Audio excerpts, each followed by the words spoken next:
कहानी की शुरुआत में हमें बताया जाता है कि एलियंस ने 2 साल पहले धरती पर हमला कर दिया था। उनका अपना प्लैनेट बर्बाद हो चुका है और वो अपने लिए एक नया घर ढूंढ रहे हैं। धरती पर आते ही उन्होंने इंसानों को गुलाम बना लिया और बेहद खतरनाक हथियार बनाने शुरू कर दिए। ऑस्ट्रेलिया में कुछ बचे हुए लोगों ने हिम्मत नहीं हारी। उन्होंने मिलकर एलियंस के खिलाफ लड़ाई छेड़ दी, अपने परिवारों को गुलामी से आजाद कराया और मिलिट्री की मदद से एलियंस का एक खतरनाक बायो वेपन भी चुरा लिया। उसी दिन कुछ ऐसे एलियंस से भी उनकी दोस्ती हुई जो अपनी ही कौम के नेताओं के खिलाफ है। उन्होंने इंसानों का साथ देने का फैसला किया और बदले में बस रहने की जगह मांगी। अब प्रेजेंट में सिडनी दोबारा एलियंस के कब्जे में आ चुका है और ऑस्ट्रेलियन रेजिस्टेंस उसे वापस लेने की कोशिश कर रही है। हर तरफ धमाके हो रहे हैं, जमीन पर एलियन सैनिक लड़ रहे हैं और आसमान से उनके एयरक्राफ्ट लगातार बॉम्ब्स गिरा रहे हैं। कई दिनों से इंसानी सेना अपनी जगह संभाले हुए है, लेकिन हर गुजरते पल के साथ उनके ज्यादा से ज्यादा स्क्वाड खत्म हो रहे हैं। इसी बीच वेस्टर्न सिडनी में एक विशाल एलियन शिप के नीचे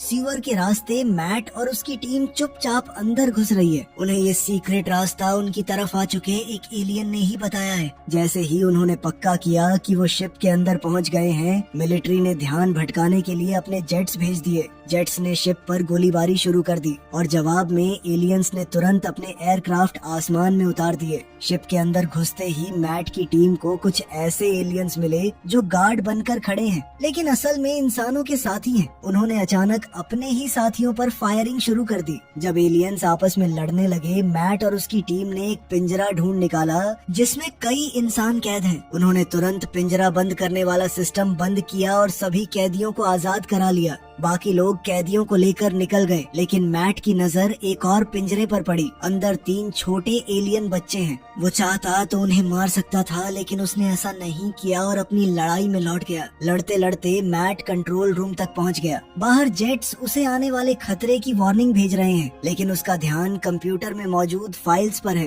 तभी एक विशाल एलियन कमांडर वहां आ गया और उसने मैट की टीम के एक सिपाही को मार दिया। पूरा दल मिलकर उस राक्षस जैसे कमांडर पर टूट पड़ा, लेकिन वो इतना शक्तिशाली है कि कुछ ही पलों में सबको जमीन पर गिरा दिया। दरअसल ये उनके प्लान का एक हिस्सा है। लड़ते हुए एक फौजी ने उसके आर्मर के अंदर ग्रेनेड डाल दिया था। कुछ ही सेकंड्स बाद जोर का धमाका हुआ और कमांडर मारा गया। मैट ने उस कमांडर का हेलमेट उठा लिया और कैदियों के साथ शिप से बाहर निकल गया। जैसे ही सब सुरक्षित दूर पहुँचे, जेट्स ने पूरे एलियन शिप को उड़ा दिया। दूसरी तरफ एमिली, एब्राहम और उनका एलियन दोस्त गैरी बर्बाद हो चुके इलाके में छुपते छुपाते आगे बढ़ रहे हैं। रास्ते में उन्हें एक छोटी लड़की मिली। सबने अपनी बंदूकें नीचे कर ली, लेकिन गैरी ने लड़की के सर से हेडबैंड उठाया और उसे तोड़ दिया। पता चला कि वो हेडबैंड असल में एलियंस का कैमरा है। लड़की ने खाना पाने के बदले एलियंस के लिए जासूसी करने की बात मान ली थी। अब जब उसका राज खुल गया तो वो डरकर भाग गई। आगे चलकर तीनों की मुलाकात कुछ और एलियंस से हुई जो इंसानों का साथ देना चाहते हैं।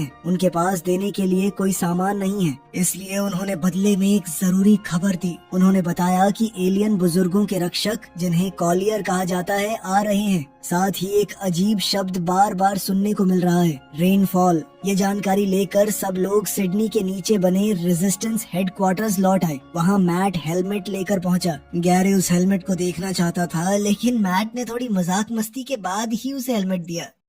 फिर एक मीटिंग बुलाई गई। सबको पता चला कि यूरोप और अमेरिका की सेनाएं भी ये जंग हार रही हैं। यहाँ तक कि न्यूक्लियर वेपन्स भी एलियंस के खिलाफ बेअसर साबित हुए हैं। कमांडर रॉस ने कहा कि सिडनी को बचाना अब मुमकिन नहीं है और सबको शहर छोड़ देना चाहिए। अब्राहम ने विरोध किया। उसका कहना है कि अब भी कई आम लोग मदद के इंतजार में हैं, लेकिन रॉस ने समझाया कि अब जिंदा बचे लोग बहुत कम मिलते हैं और 1-2 लोगों के लिए पूरी सेना को खतरे में नहीं डाला जा सकता। आखिरकार अब्राहम मान गया। तब एमिली ने बताया कि पिछले कुछ हफ्तों से रेनफॉल नाम बार बार सामने आ रहा है। मैट जो डेटा एलियन शिप से लाया है, उसमें भी यही शब्द मौजूद है। हैरानी की बात ये थी कि पूरे डेटा में यही एक इंसानी शब्द है। कैप्टन सैम को याद आया कि रेनफॉल असल में पाइन गैप नाम के एक गुप्त अमेरिकन बेस का कोड नेम है। ये बेस ऑस्ट्रेलिया के बीचों बीच रेगिस्तान में है और लोग इसे एरिया 51 की तरह रहस्यमय मानते हैं। गैरी ने हेलमेट देखकर बताया कि यह काली नाम की एलीट वॉरियर फोर्स का है। ये योद्धा एलियन बुजुर्गों की रक्षा करते हैं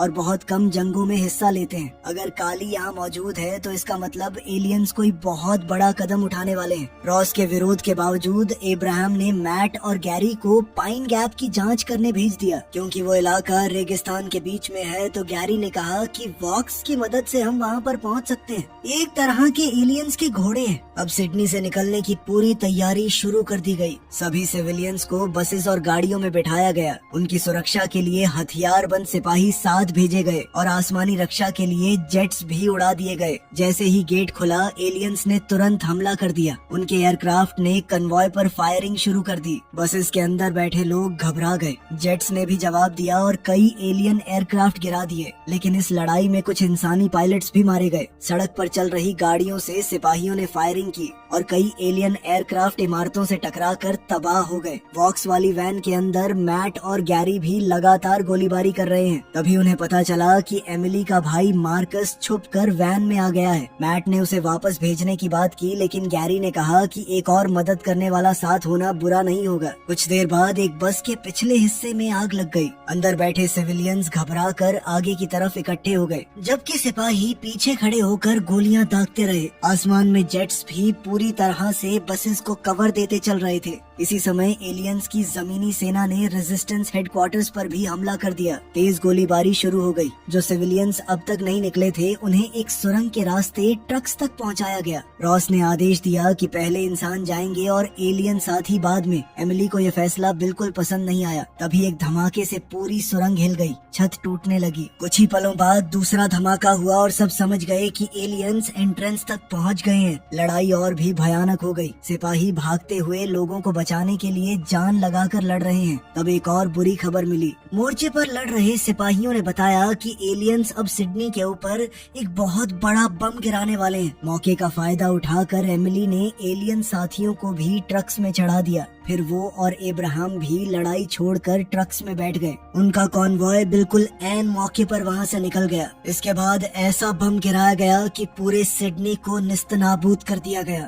जब कॉन्वॉय गांव के इलाके में पहुंचा, मैट, मार्कस और गैरी अपने वॉक्स लेकर अलग हो गए और पाइन गैप की तरफ निकल पड़े। उधर बाकी लोग ब्लू माउंटेन्स में स्थित एक मिलिट्री बेस तक पहुंच गए। सुरक्षा के लिए सभी एलियन साथियों को अलग कर दिया गया ताकि उनकी जांच की जा सके। इस बेस की जिम्मेदारी रॉस के पास है। उसने एमिली और उसकी टीम को पूरा बेस दिखाया। ये एक पुराना मिलिट्री रिसर्च कॉम्प्लेक्स है जो 1950 के दौर में गुप्त प्रोजेक्ट्स के लिए इस्तेमाल होता था और अब तो उन्होंने फौज का इसे एकदम एडवांस बेस बना दिया है। रॉस ने यह भी बताया कि इंसान एलियन टेक्नोलॉजी का इस्तेमाल करके अपने एयरक्राफ्ट को अपग्रेड कर रहे हैं ताकि जंग में उन्हें थोड़ा बराबर का मौका मिल सके।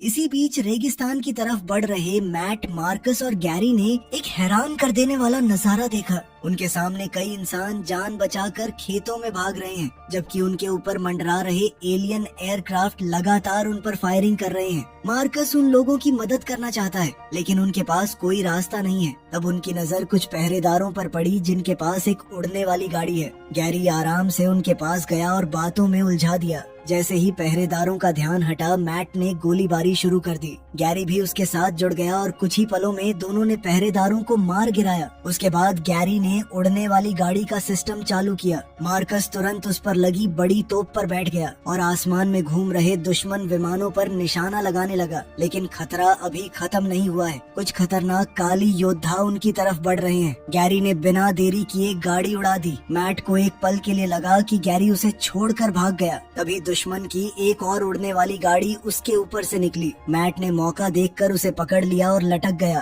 थोड़ी ही देर में दुश्मन विमान भी पीछा करने लगे। उन्होंने गैरी की गाड़ी पर एक जोर का वार किया, लेकिन हैरानी की बात है कि उसे कोई नुकसान नहीं हुआ। मार्कस लगातार तोप चला रहा है और कई विमानों को गिरा रहा है। इसी बीच दुश्मन की दूसरी गाड़ी गैरी के पास पहुंच गई और उसकी गाड़ी को टक्कर मारने लगी। गैरी ने रफ्तार बढ़ा दी ताकि पीछा छुड़ा सके। दुश्मन गाड़ी में बैठा एलियन भी लगातार फायरिंग कर रहा है। मैट उस गाड़ी की छत पर चढ़ गया और सीधा उस एलियन से भिड़ गया। दोनों के बीच जबरदस्त हाथापाई हुई। एक समय ऐसा आया जब एलियन ने लगभग मैट को नीचे गिरा दिया, लेकिन उसी वक्त मैट ने गाड़ी का ऊपर वाला ढक्कन खोल दिया। ड्राइवर ने तुरंत उसे बंद कर दिया और मैट को दोबारा बाहर की तरफ धकेल दिया। इतने में मार्कस ने एलियन पर हमला कर दिया, जिससे मैट को थोड़ा समय मिल गया, लेकिन लड़ाई जारी रही। एलियन ने मैट की छाती पर एक बम लगा दिया मैट ने दिमाग लगाया और वही बम अंदर ड्राइवर के पास फेंक दिया। इसके तुरंत बाद वो गाड़ी से कूद गया। कुछ ही पल बाद गाड़ी हवा में फट गई, लेकिन मुसीबत खत्म नहीं हुई। उस धमाके में एक एलियन बच गया था।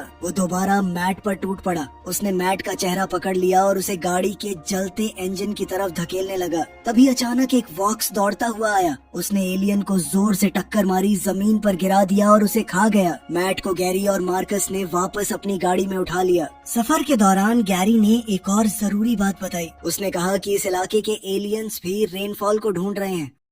उधर ब्लू माउंटेन्स वाले बेस पर एमिली और डेनिस को एहसास हुआ कि कई दिनों से उन्होंने अपने एलियन साथियों को देखा ही नहीं है। इसलिए दोनों ने रॉबिन से पूछा, जो डेनिस की पायलट गर्लफ्रेंड है। लेकिन रॉबिन को लगता था कि रॉस एकदम सही कर रहा है। वो लोग एलियंस पर आंख बंद करके भरोसा नहीं कर सकते। पर फिर उसके जाने के बाद डेनिस ने दिखाया कि मैंने उसका सिक्योरिटी पास चुरा लिया है। डेनिस ने पहरेदारों का ध्यान भटकाया और एमिली चुपके से रिस्ट्रिक्टेड हिस्से में घुस गई। अंदर पहुंचकर उसने एक विशाल लैब देखी। वहाँ एक बड़े हिस्से में वही बायो वेपन रखा है जो मैट एलियंस से चुरा कर लाया था। एमिली ने रेडियो के जरिए डेनिस को सब बताया, लेकिन तभी तंबू के अंदर गैस भरने लगी। उसे तुरंत वहाँ से भागना पड़ा। वो एक प्लास्टिक की सुरंग से गुजरी और फिसल कर नीचे एक रास्ते में पहुँच गई। वहाँ जो उसने देखा उसने उसके होश उड़ा दिए। सभी एलियन साथी छोटी छोटी कोठरियों में बंद है। कुछ पर अत्याचार किया जा रहा है, कुछ पर एक्सपेरिमेंट्स हो रहे हैं। बहुत से एलियंस मुश्किल से जिंदा हैं और कई पहले ही मर चुके हैं। एमिली ने उन्हें आजाद करने के लिए दरवाजे खोलने की कोशिश की, लेकिन तब तक रॉस के आदमी वहाँ पहुँच गए।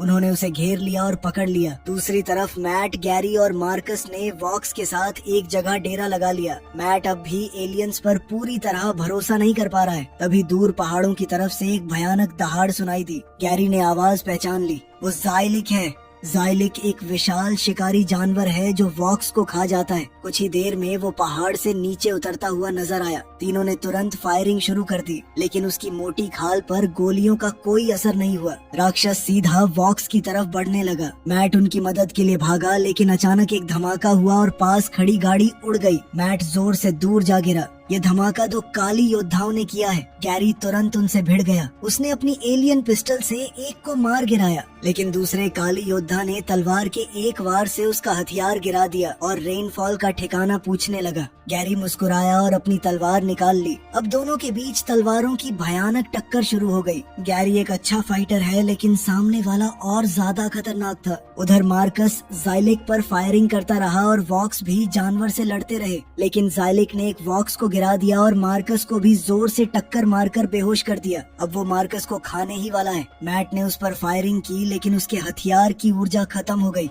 ज़ाइलिक ने मुंह खोला और मैट की तरफ बढ़ा। तभी एक जोर का धमाका हुआ। एक ताकतवर बॉम्ब सीधा ज़ाइलिक से टकराया और वो तुरंत मर गया। काली योद्धा एक पल के लिए भटक गया। गैरी ने इसी मौके का फायदा उठाया और उसे मार गिराया। कुछ दूर एक रोशनी दिखाई दी। मैट ने तुरंत अपना हथियार उठा लिया, लेकिन सामने दुश्मन नहीं है। वो पीटर और उसकी बेटी बेला है। 2 साल पहले बच निकलने के बाद दोनों लड़ाई वाली टीम से अलग हो गए थे और पहाड़ों के पास एक गुप्त गांव में रहने लगे थे। पीटर उन सबको भी अपने साथ ले गया, जहाँ गांव के लोग गैरी को देखकर बहुत ज्यादा डर गए। खुशकिस्मती से मार्कस को कोई गंभीर चोट नहीं लगी और वो होश में आ गया। बातों बातों में गैरी ने पीटर से कहा कि मैंने सुना है आपने 2 साल पहले एक कैद एलियन का सर कुचल दिया था। पीटर ने इस बात को नकारा नहीं, लेकिन इतना जरूर कहा कि अब मैं वैसा नहीं हूँ। दूसरी तरफ गांव के लोग घर के बाहर इकट्ठा होने शुरू हो गए थे। सब गैरी को उनके हवाले करने की मांग कर रहे हैं। पीटर ने साफ मना कर दिया। मार्कस भी भीड़ और वॉक्स के बीच खड़ा हो गया। अब गांव वाले जबरदस्ती घर में घुसने की कोशिश करने लगे। इतने में गैरी खुद बाहर आया और कहने लगा कि अगर किसी में हिम्मत है तो आओ लड़ो मुझसे। पीटर भी गैरी की मदद के लिए कूद पड़ा, लेकिन 2 लोग पूरी भीड़ का सामना नहीं कर सकते। गांव वालों ने पीटर को पकड़ लिया और गैरी को पीटना शुरू कर दिया। तब मैट ने आसमान की तरफ गोली चला दी। आवाज सुनते ही सब पीछे हट गए। भीड़ के चले जाने के बाद पीटर और बेला ने फैसला किया कि वो मैट की मिशन में मदद करेंगे। उधर मिलिट्री बेस पर रॉस ने अपने आदमियों को एमिली को कैद करने का आदेश दिया, लेकिन तभी एब्राहम और उसकी टीम वहां पहुंच गई। एमिली ने सबको बताया कि उसने लैब में क्या देखा है। अब सच छुप नहीं सकता है। रॉस ने खुद पूरी बात बता दी। वो बायो वेपन में बदलाव करके उसे ऐसा बना रहा है कि वो सिर्फ एलियंस को मार दे। प्रॉब्लम ये है कि वो डीएनए पर हमला करता है, इसलिए वो अच्छे और बुरे एलियंस में कोई फर्क नहीं कर पाता। अब्राहम ने तुरंत कहा कि ये तो पूरी एक जाति का सफाया करने जैसा है, लेकिन रॉस को इससे कोई फर्क नहीं पड़ा। उसने कहा कि एलियंस जल्द ही बेस तक पहुंच जाएंगे और उनके पास ज्यादा समय नहीं है। माहौल गर्म हो गया। रॉस के आदमियों ने अपने हथियार निकाल लिए। जवाब में अब्राहम की टीम ने भी हथियार तान दिए। तभी कैप्टन सैम अपनी टीम के साथ वहां पहुंच गया। रॉस ने उसे अब्राहम की टीम को गिरफ्तार करने का आदेश दिया, लेकिन जैसे ही सैम को जेनोसाइड वाली योजना का पता चला, उसने उल्टा अपने आदमियों को रॉस को पकड़ने का हुक्म दे दिया। अब बेस की कमांड अब्राहम के हाथ में आ गई, लेकिन उसी पल पूरे बेस में अलार्म बजने लगा। एलियंस पहुंच चुके हैं। 3 विशाल शिप्स ने आते ही बेस पर हमला कर दिया। उन्होंने बेस के पावर सोर्स को ही तबाह कर दिया। बिजली चली गई, सिस्टम बंद हो गए और पायलट से संपर्क टूट गया। फिर अचानक स्पीकर्स पर एक एलियन संदेश गूंज उठा। एलियंस ने धमकी दी कि अगर एमिली ने खुद को उनके हवाले नहीं किया तो वो पूरा बेस मिटा देंगे। एमिली के दोस्त उसे जाने नहीं देना चाहते, लेकिन एमिली को लगा कि शायद सबकी जान बचाने का यही एक रास्ता है। सैम ने अपने सिपाहियों को बाहर की स्थिति जानने के लिए भेज दिया, जबकि अब्राहम एमिली के साथ एलियंस से मिलने गया। वहाँ एक एलियन बुजुर्ग ने एमिली से बात की। उसने कहा कि एलियंस उसे इंसानों का लीडर समझते हैं और शुरुआत में एलियन भी साथ काम करने को तैयार थे, लेकिन अब उनको लैब में हो रहे एक्सपेरिमेंट के बारे में पता चल चुका है। उसके नजरिए में एमिली भी उन सब में शामिल है। ये बोलते ही उसने अपने भाले से एमिली पर हमला कर दिया, लेकिन अब्राहम बीच में आ गया। उसने एमिली को जोर से धक्का देकर हटा दिया और उस भाले के वार को अपने ऊपर ले लिया। अब्राहम मारा गया, जबकि एमिली वहाँ से जान बचाकर भागी। उसी पल सैम ने अपने सिपाहियों को फायरिंग का आदेश दिया। एलियंस ने भी तुरंत जवाब दिया और देखते ही देखते पूरा इलाका आग और गोलीबारी में डूब गया। बेस के अंदर सब लोग बाहर का दृश्य स्क्रीन पर देख रहे हैं। इसी अफरा तफरी का फायदा उठाकर एक सिपाही ने रॉस को आजाद कर दिया। आजाद होते ही रॉस ने बंदूक थाम ली और सबको धमकाने लगा कि जो भी उसकी बात नहीं मानेगा उसका अंजाम बुरा होगा। जब एक महिला सिपाही ने उसे शांत करने की कोशिश की, रॉस ने बिना सोचे उसे गोली मार दी। फिर उसने अपने आदमियों को बायो वेपन तैयार करने का हुक्म दिया। बाहर एलियन हमले की वजह से पूरा बेस कांप रहा है। इसी बीच डेनिस ने आम लोगों को सुरक्षित जगह भेजना शुरू कर दिया।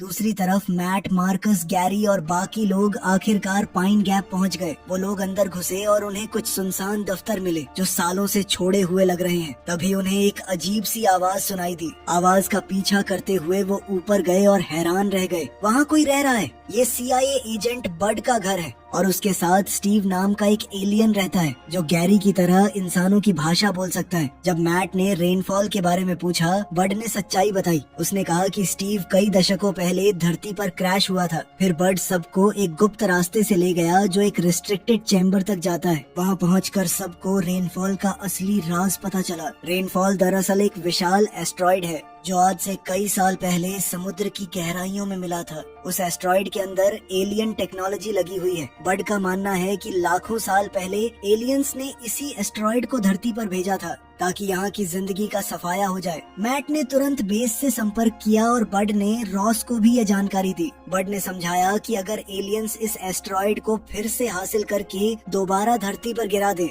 तो पूरी मानव जाति का वही हाल होगा जो कभी डायनासोर्स का हुआ था। रॉस ने ये सुनते ही एक खतरनाक योजना बना ली। उसने सोचा कि एस्ट्रॉइड के अंदर बायो वेपन रख दिया जाए। जब एलियंस उसे ले जाएंगे तब वही हथियार उनके खिलाफ काम करेगा। जैसे ही गैरी ने बायो वेपन का नाम सुना, वो गुस्से से भर गया। उसने कंप्यूटर तोड़ना शुरू कर दिया और संपर्क टूट गया। मैट ने उसे जोर से धक्का दिया। गैरी पीछे गिरकर सीधा एस्ट्रॉइड से टकरा गया। तभी एस्ट्रॉइड तेज रोशनी से चमक उठा। कुछ ही पल में उसने अपनी जगह का संकेत एलियन बुजुर्ग तक भेज दिया। स्टीव ये देखकर सन्न रह गया। उसने कहा कि ये काम सिर्फ कॉलियर कर सकते हैं। इसका मतलब था कि गैरी खुद एक कॉलियर है। मैट ने तुरंत अपना हथियार उठा लिया, लेकिन मार्कस गैरी के सामने खड़ा हो गया। पीटर ने भी मैट को समझाया कि गैरी उनका दोस्त है और पूरी एक जाति का सफाया करना गलत होगा। आखिर सबने फैसला किया कि बायो वेपन का इस्तेमाल नहीं करेंगे, इसके बजाय एस्ट्रॉइड को ही उड़ा देंगे। लेकिन उससे पहले ही अचानक बिजली चली गई। कुछ ही पलों में हवा के रास्तों और एलिवेटर शाफ्ट से कई एलियंस कमरे में घुस आए। इंसानों ने गोलीबारी शुरू कर दी, जबकि गैरी अपनी तलवार लेकर दुश्मनों पर टूट पड़ा। उसकी काली ट्रेनिंग साफ नजर आ रही है। वो एक के बाद एक एलियन को तलवार से काट रहा है। पीटर ने कुछ गैस कैनिस्टर्स पर गोली चला दी। जोरदार धमाका हुआ और कई दुश्मन एक साथ मर गए। लेकिन मुश्किल ये थी कि जितने एलियंस मारे जा रहे हैं उससे ज्यादा अंदर घुसते जा रहे हैं। आखिर टीम ने फैसला किया कि लड़ाई में समय बर्बाद करने के बजाय एस्ट्रॉइड तक पहुंचना ज्यादा जरूरी है। वो लोग कॉरिडोर की तरफ दौड़े, लेकिन वहाँ भी एलियंस रास्ता रोके खड़े हैं। तभी वॉक्स उन पर टूट पड़े। उन्होंने एलियंस को जमीन पर गिरा दिया और उन्हें खाना शुरू कर दिया।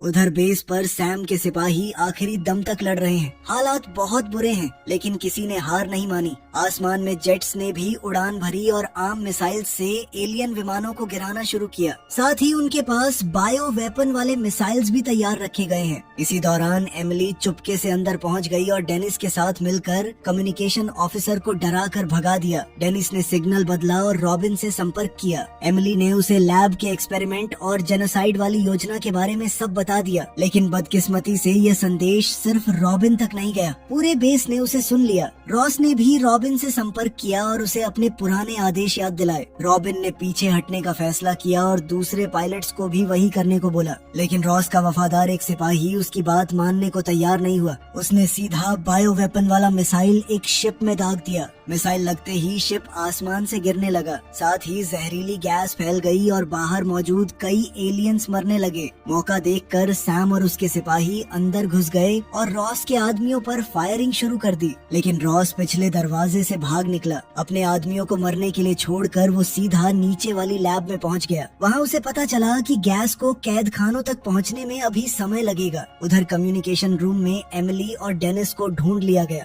दोनों गोलीबारी में फंस गए। डेनिस ने एमिली से कहा कि तुम जाओ, मैं इन्हें संभालता हूँ। एमिली अकेली लैब की तरफ दौड़ पड़ी। वहाँ पहुंचकर उसने एक वैज्ञानिक को बेहोश कर दिया और फिर सीधा रॉस के सामने जा खड़ी हुई। दोनों के बीच हाथापाई शुरू हो गई। रॉस ने एमिली को बुरी तरह पीटा। एमिली ने पास रखे गैस सिलेंडर से उस पर वार किया और कंट्रोल पैनल तक पहुंचने की कोशिश की, लेकिन रॉस ने उसका गला पकड़ लिया। सांस रुकने लगी, फिर भी एमिली इतनी पास है कि उसने एक बटन दबा दिया। बटन दबते ही टेंट के अंदर गैस छूट गई। एमिली भागकर बाहर निकल गई और दरवाजा बंद कर दिया। रॉस अंदर ही फंस गया। कुछ देर बाद उसकी सांस घुटने से मौत हो गई। थोड़ी देर बाद स्पीकर्स पर सैम की आवाज गूंजी। उसने घोषणा की रॉस मर चुका है और अब बेस की कमांड उसके पास है। ये सुनते ही डेनिस पर हमला कर रहे सिपाहियों ने फायरिंग रोक दी। उधर पाइन गैप में सब लोग एस्ट्रॉइड के कमरे वाले कॉरिडोर में पहुंच गए। एलियंस उनके बिल्कुल पीछे हैं, लेकिन लड़ाई शुरू होने से पहले ही एलियन शिप ने एक खास बीम का इस्तेमाल किया। पूरा बेस हिलने लगा और एस्ट्रॉइड वाला कमरा धीरे धीरे ऊपर उठने लगा।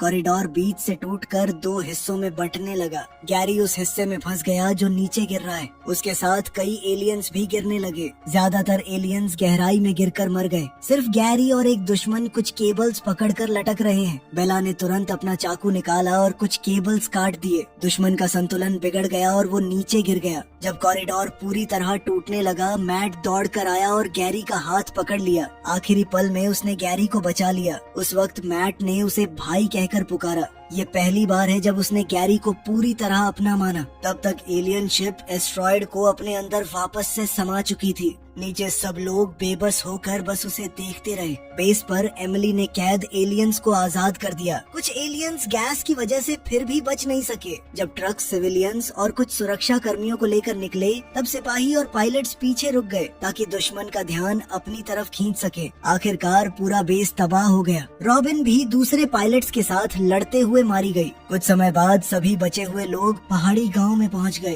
पीटर भी वापस लौट आया। अब सबको मिलकर एक नई योजना बनानी है ताकि अपने साथियों को बचा सकें और आने वाली लड़ाई के लिए तैयार हो सके। कहानी पसंद आई तो इस मूवी का पहला पार्ट आपकी स्क्रीन पर ये रहा, जाके देख सकते हो। मिलते हैं अगली वीडियो में।